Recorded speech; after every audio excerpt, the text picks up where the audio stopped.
splendid morning, everyone, here on this wonderful Wednesday. New and future Lyft drivers, today's topic is how to deal with difficult riders. Now, a lot of you new and future Lyft drivers are wondering about how would it be to deal with the public on a constant basis, because you all know that, people can be ignorant. They will do and say things that won't sit well with you. And a lot of you all want to know that if you become a Lyft driver, or as you are beginning to be a Lyft driver, how would you be able to, how to deal with these things in the proper order so that it won't cause any friction and no one won't do anything to harm you, or you won't get into an altercation with anyone. All right, this video here is for you. So when you're dealing with the public, simply put, whether you're working in a fast food restaurant, a grocery store, whether you're just in public as a civilian, you're going to have to deal with people that's ignorant. It's all in how you deal with them, right? Now, people will do and say things to you that's not going to sit well with you, and you have to know how to navigate through those types of situations without getting yourself caught up in, let's say, a conundrum. You know what I mean?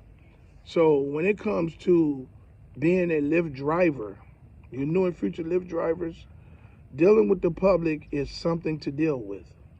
Now, the problem with passengers that you're going to deal with on a daily basis is things that they have going on in their lives outside of the vehicle. When they order a ride, they bring those problems into the vehicle. So whatever argument that they had leaving out of the house or the establishment that they was in, or wherever it is that you picked them up from, or whatever conversation that they had on the telephone with someone, just in general, issues that they have within their life that's going on at the current, okay? It's going to be brought into the vehicle because this is the public. As you being a person, as a Lyft driver, you're serving the public. And you're going to have to deal with people bringing their problems in the vehicle. Now, there's those types of problems that they direct their energy towards you. And they get in the vehicle and they're irate. They're mad about something that happened to them out here in this world somewhere. And they'll get in the car and they'll be like, hey man, can you roll that window down? And can you, why are you driving this way?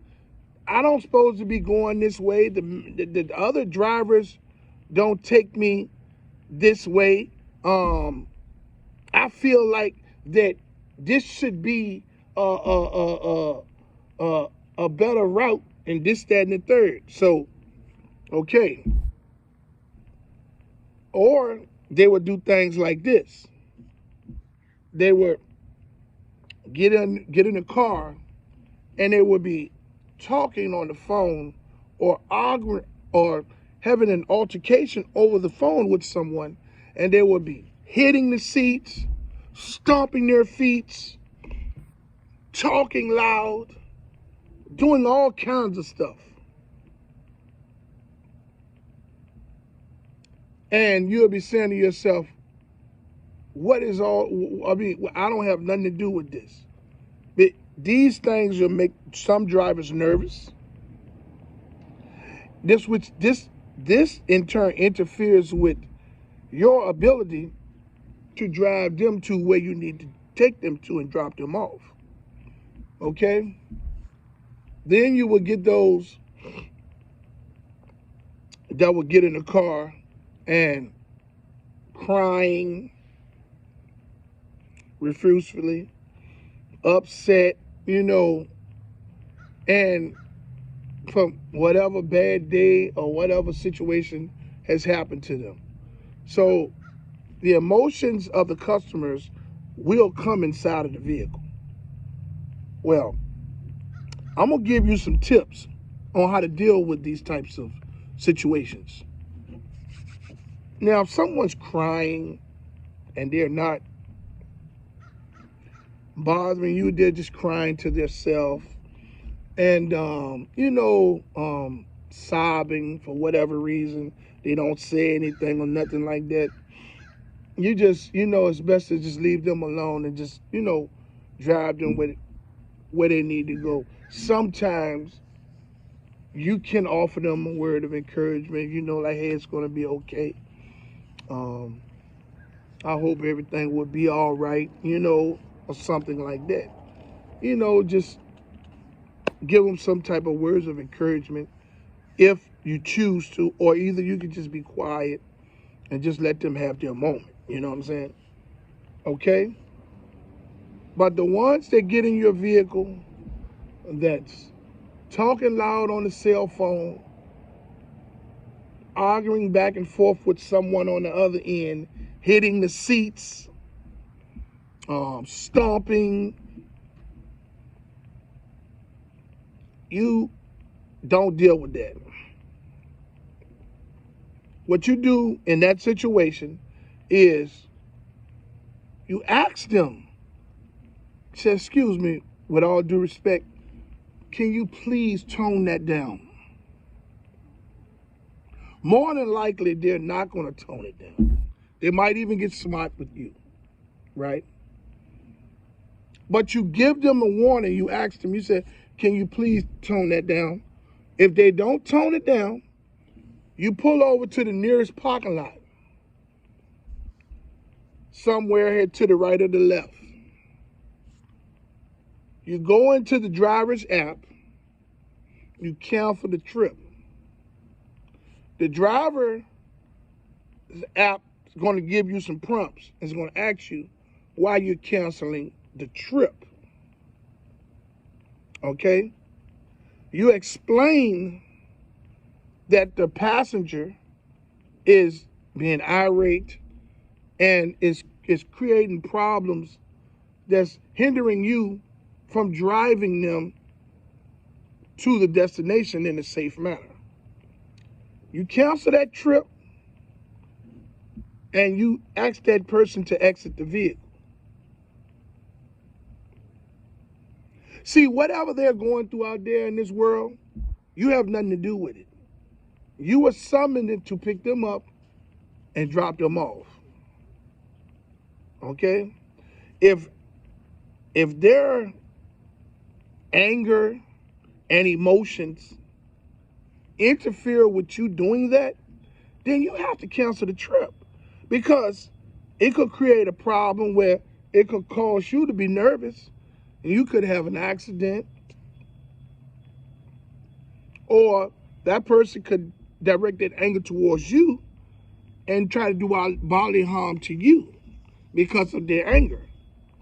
It's not good to allow someone to carry on like that in your vehicle.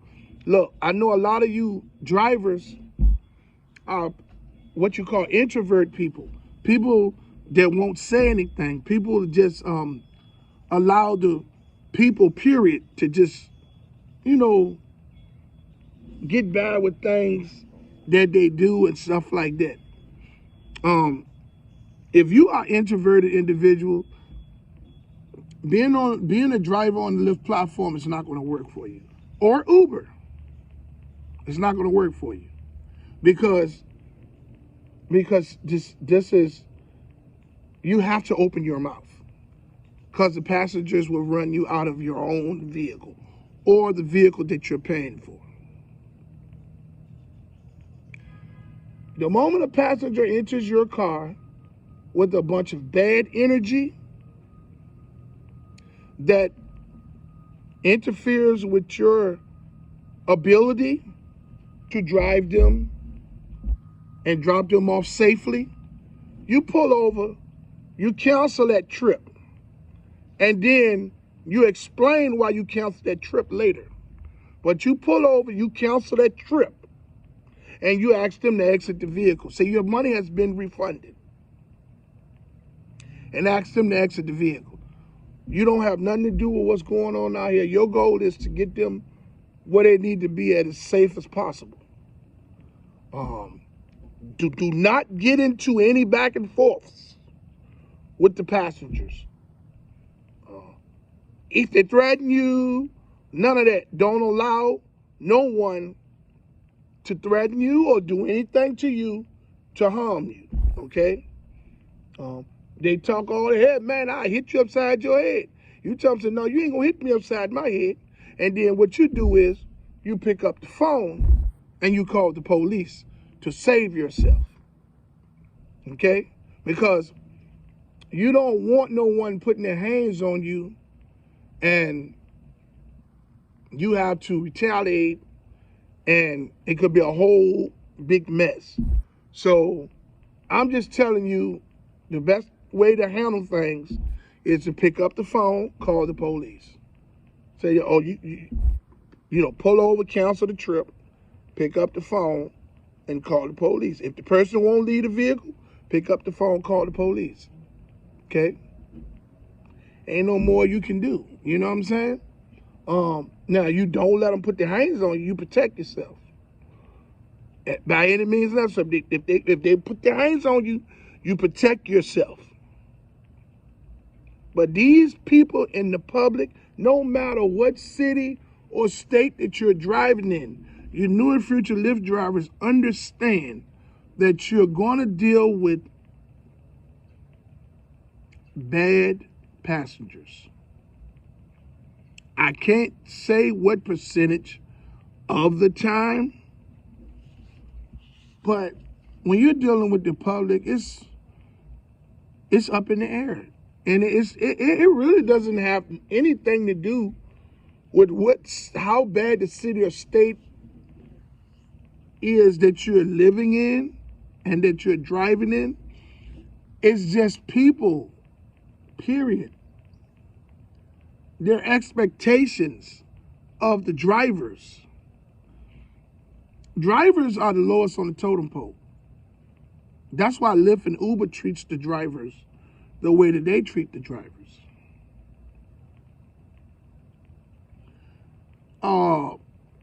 Drivers get no respect from the customers. Some customers respect the drivers, but the drivers don't get no respect from the customers. And all of you all that have been driving, you know exactly what I'm talking about. So you new and future Lyft drivers, understand there's no way around not riding bad passengers. It's not. If you encounter one that you don't want to pick up anymore, the moment you drop that person off and they ask you, would you like to drive that rider again? You hit no and they will unmatch you.